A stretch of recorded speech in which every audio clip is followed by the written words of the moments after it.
चलिए जी, आप सभी लोगों का स्वागत है एक बार फिर से केजे क्लासेस के यूट्यूब चैनल पर। मैं CA Kapil Jain, GST consultant, आपके लिए लाया हूँ नई वीडियो। हाँ जी, प्रेस रिलीज आ गई है 12 जून को 4:08 पर। ये प्रेस रिलीज कहाँ से मिलती है? सर, आप पीआईबी की साइट पर जाएंगे, प्रेस इन्फॉर्मेशन ब्यूरो पर, और मिनिस्ट्री ऑफ फाइनेंस में चेक करेंगे तो 12 जून को ये प्रेस रिलीज आ गई है। अब इस प्रेस रिलीज की लैंग्वेज पढ़ते हैं। पता तो लग ही गया होगा आपको कि जीएसटीआर 3B की लेट फीस वेव ऑफ हो चुकी है, लेकिन लैंग्वेज पढ़ते हैं, लैंग्वेज में क्या कहता है। ये पहली चीज़ यहाँ पर कहता है रिडक्शन इन लेट फीस, कि हमने जो लेट फीस के अंदर ना रिडक्शन किया है। यहाँ पर पहली चीज़ समझना है कि जो 3B की ड्यू डेट है वो एक्सटेंड नहीं हुई है। जो लेट फीस लगती थी सेक्शन 47 में, उसे इन्होंने रिडक्शन करा है, और इसके साथ ना कुछ शर्तों के साथ रिडक्शन करा है। तो शर्त क्या है इनकी रिडक्शन करने की, पीरियड क्या है? तो इन्होंने क्या कहा कि पेंडेंसी को ख़त्म करने के लिए हम जुलाई 17 से लेकर जनवरी 2020 तक के लिए, जुलाई 17 से जनवरी 2020 जब से जीएसटी आया था, और अब जनवरी 2020 तक के लिए जो लेट फीस है वो रिड्यूस कर रहे हैं या वेव्ड ऑफ कर रहे हैं।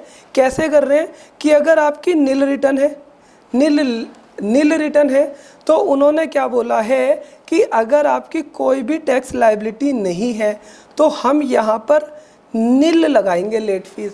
मतलब कि जिन लोगों की नील रिटर्न है उनके ऊपर नील लेट फीस लगेगी। लेकिन अब ये क्वेश्चन आएगा कि नो टैक्स लायबिलिटी का मतलब क्या है?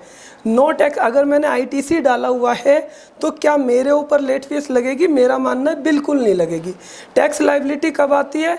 या तो आपकी कोई आउटवर्ड सप्लाई की सेल है जिस पर टैक्स लगता है तब, या कोई ऐसी सप्लाई है जिस पर आरसीएम में टैक्स पे करना है, या पिछले महीने की कोई लेट फीस है तब। अगर आपका ऐसा कोई केस है तो उस केस में लेट फीस आएगी दूसरे पॉइंट के अकॉर्डिंग। अदरवाइज आपको कोई भी लेट फीस नहीं लगेगी, इन्होंने नील बोल दिया है। अगर आपकी पास कोई टैक्स लायबिलिटी बनती है, मतलब कि आपकी रिटर्न्स है जिसमें टैक्स लगेगा, तो उन्होंने कहा उसमें मैक्सिमम जो, अब अगर आपकी टैक्स लायबिलिटी है तो अगर आप इसमें टैक्स लायबिलिटी के साथ रिटर्न फाइल करेंगे तो इन्होंने बोला 500 पर रिटर्न लेंगे। तो 500 पर रिटर्न ये सीजीएसटी के लिए हो गया, तो 500 सीजीएसटी के लिए हो गया और 500 एसजीएसटी के लिए हो गया, तो टोटल 1000 रुपये लग जाएगी।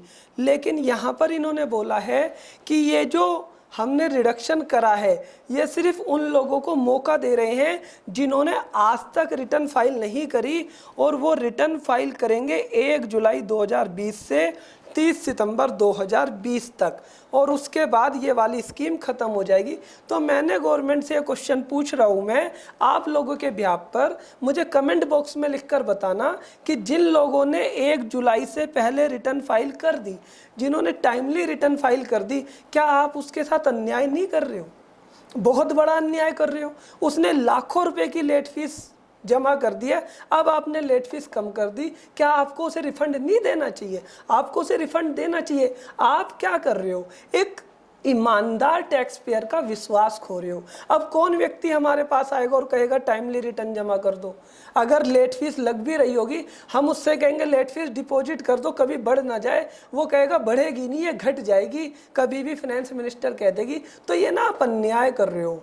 ये इस तरीके से काम नहीं होता, इस तरीके से जीएसटी नहीं चलता जिस तरीके से आप कर रहे हो। ऐसा अन्याय आपने पहले भी एक बार किया, अब दोबारा करा, ये बहुत गलत है। और जो आप ये कह रहे हो ना कि नो टैक्स लायबिलिटी के ऊपर हम नील लेट फीस लेंगे, यहाँ पर अब एक व्यक्ति में से पूछेगा, वो कहेगा मैं टैक्स प्लानिंग करूँगा, मेरी 12 महीनों की रिटर्न्स पेंडिंग है, 11 महीने की तो भर दूंगा नील, और 12वें महीने में सारा टैक्स दिखा दूंगा। तब आप क्या करोगे?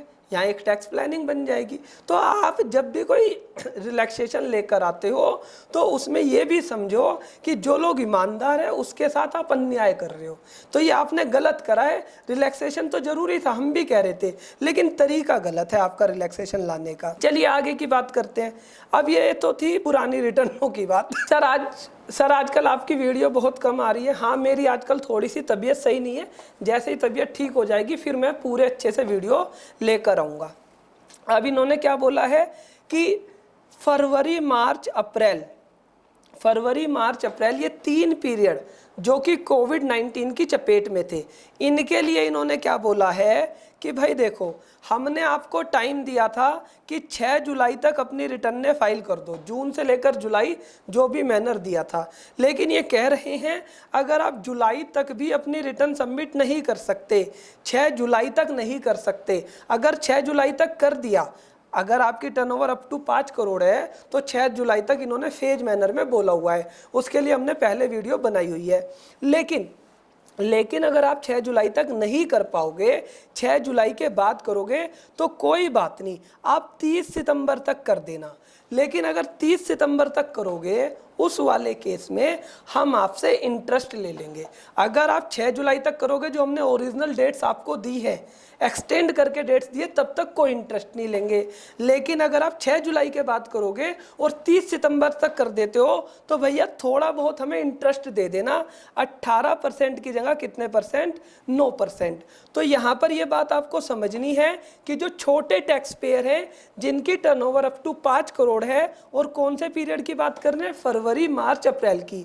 अगर ये अपनी एक्सटेंडेड ड्यू डेट तक, जो भी इन्होंने ड्यू डेट्स बढ़ाई थी, ड्यू डेट्स तो जनरली बढ़ाई नहीं थी, लेकिन जो भी इन्होंने बताया था कि इस डेट तक फाइल कर दोगे तो ना हम आपसे लेट फीस लेंगे, ना आपसे इंटरेस्ट लेंगे। लेकिन अब इन्हें लग रहा है कि कुछ लोग तब तक भी नहीं करेंगे, तो इन्होंने क्या बोला है कि उसके बाद अगर आप कर देते हो 30 सितंबर तक तो लेट फीस तो लेंगे ही लेंगे, साथ में आपसे इंटरेस्ट लेंगे, वो भी 9%। तो यहाँ पर ज़्यादा रिलैक्सेशन इन्होंने नहीं दिया है।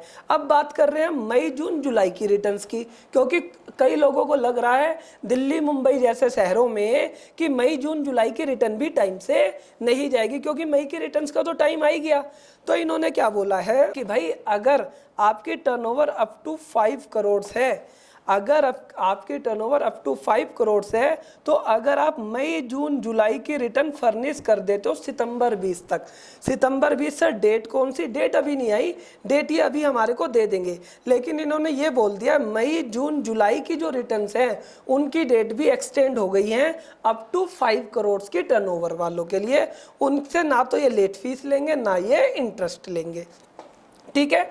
लेकिन यहाँ ध्यान रखना है, फरवरी, मार्च, अप्रैल की रिटर्न आपको अभी जो टाइम पीरियड है, जो जून और जुलाई की डेट्स है, उसमें कर देनी है। अदरवाइज आपको इंटरेस्ट भी लग जाएगा और लेट फीस भी लग जाएगी।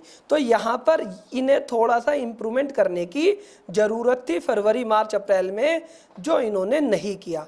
अब इन्होंने लास्ट क्या बोला है कि जो भाई रजिस्ट्रेशन कैंसिल करा रहे हैं, ठीक है ना, रजिस्ट्रेशन कैंसिल हो गया था, वो रिवोकेशन चाहते हैं।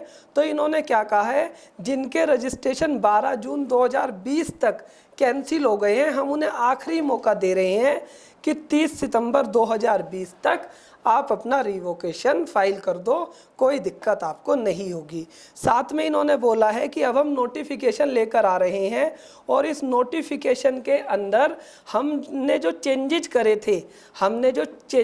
थे फाइनेंस एक्ट 20 में, उसे इम्प्लीमेंट कर देंगे 30 जून 2020 से।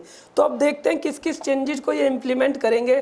तो एक बार नोटिफिकेशन आने दो, नोटिफिकेशन की डेट्स को देखने के बाद हम एक डिटेल वीडियो बना देंगे। तो अगर आप हमारी वीडियो आपको अच्छी लगती है, आपका वैल्यू एडिशन होता है, तो चैनल को सब्सक्राइब करके लाइक भी कर दीजिए, सब्सक्राइब भी कर दीजिए, जिससे अगली नोटिफिकेशन टाइम टू टाइम आपको मिलती रहे। अगर वीडियो अच्छी लगी है, ज़्यादा से ज़्यादा लोगों तक शेयर कीजिएगा और इस वीडियो को लाइक भी कीजिएगा, जिससे कि हमारा मनोबल भी बढ़ जाए। इसके अलावा इन्होंने ये अन्याय करा, बिल्कुल बात ठीक है, आप कमेंट बॉक्स में मुझे लिखकर बताइएगा और शेयर कीजिएगा इस वीडियो को, कि हमारे फाइनेंस मिनिस्टर पे चला जाए ये वीडियो और इस पे उन्हें भी पता लग जाए कि अन्याय है। अगर ये प्रेस रिलीज आपको डाउनलोड करनी है, मैं अपने वीडियो के डिस्क्रिप्शन में नहीं देता लिंक, आपने देखा होगा मैं कभी नहीं देता। मैं चाहता हूँ कि आप सब लोग पढ़ें और आगे बढ़े, खुद निकालें। तो आपको कहाँ जाना है, pib.gov.in की साइट पर जाना है और वहाँ पर मिनिस्ट्री ऑफ फाइनेंस को सिलेक्ट करना है और यहाँ से निकाल लेना है। इसके अलावा एक चीज़ और बता दूँ कि हमारा कल और परसों, ठीक है ना, मतलब कि 13 और 14 जून को हमारा वेबिनार हो रहा है, जिसमें हम 9 और 9C की प्रैक्टिकल फाइलिंग देखेंगे और tax invoice, debit and credit note के बारे में बात करेंगे। अगर आपको इस सेमिनार में एंट्री लेनी है तो इस कॉन्टैक्ट नंबर पर फ़ोन करके अपना रजिस्ट्रेशन करा सकते हैं। और इसके जो क्वेश्चन आंसर होंगे जो आज प्रेस रिलीज आई है, अगर हमें टाइम लगा तो हम वो भी वहाँ पर ले लेंगे। आशा करता हूँ आपको वीडियो अच्छे से समझ आया होगा। अगर वीडियो आपको अच्छी लगी है तो इसे ज़्यादा से ज़्यादा लोगों तक लाइक कीजिएगा, शेयर कीजिएगा और हमारे चैनल को सब्सक्राइब आपने कर ही दिया होगा। अगर आपको जीएसटी से रिलेटेड कोई भी क्वेरी है तो ये हमारी साइट आप नोट कर लीजिए, fintechsolution.in। इस साइट पर जाने के बाद आप fintechsolution.in पर जाएंगे और यहां पर जाने के बाद आप अपनी क्वेरी इंक्वायरी कॉर्नर पर जाकर पूछ सकते हैं। हम आपको कोशिश करेंगे रिप्लाई देने की। अगर आप चाहते हैं जल्द से जल्द रिप्लाई चाहिए और इसके साथ साथ डिटेल रिप्लाई चाहिए तो आप हमारी पेड मेंबरशिप ले सकते हैं जो हमारी जीएसटी प्लेटफॉर्म के साथ कोलैबोरेशन में है। घर बैठे जीएसटी एक्सपर्ट बनना चाहते हैं तो आप हमारी पेन ड्राइव क्लासेस ले सकते हैं जिसमें हमने लगभग 90 से 95 घंटे का कोर्स आपको दिया है। उसके अंदर अगले 6 महीने तक, अगले 12 महीने तक हम आपको अपडेट्स भी देते रहते हैं फ्री ऑफ कॉस्ट, उसका कोई चार्ज नहीं लेते। पेन ड्राइव देखते समय अगर आपको कोई दिक्कत आती है तो आप हमें व्हाट्सएप कर सकते हैं, मेल कर सकते हैं, हम वो क्वेरी भी आपकी शॉर्ट आउट कर दें।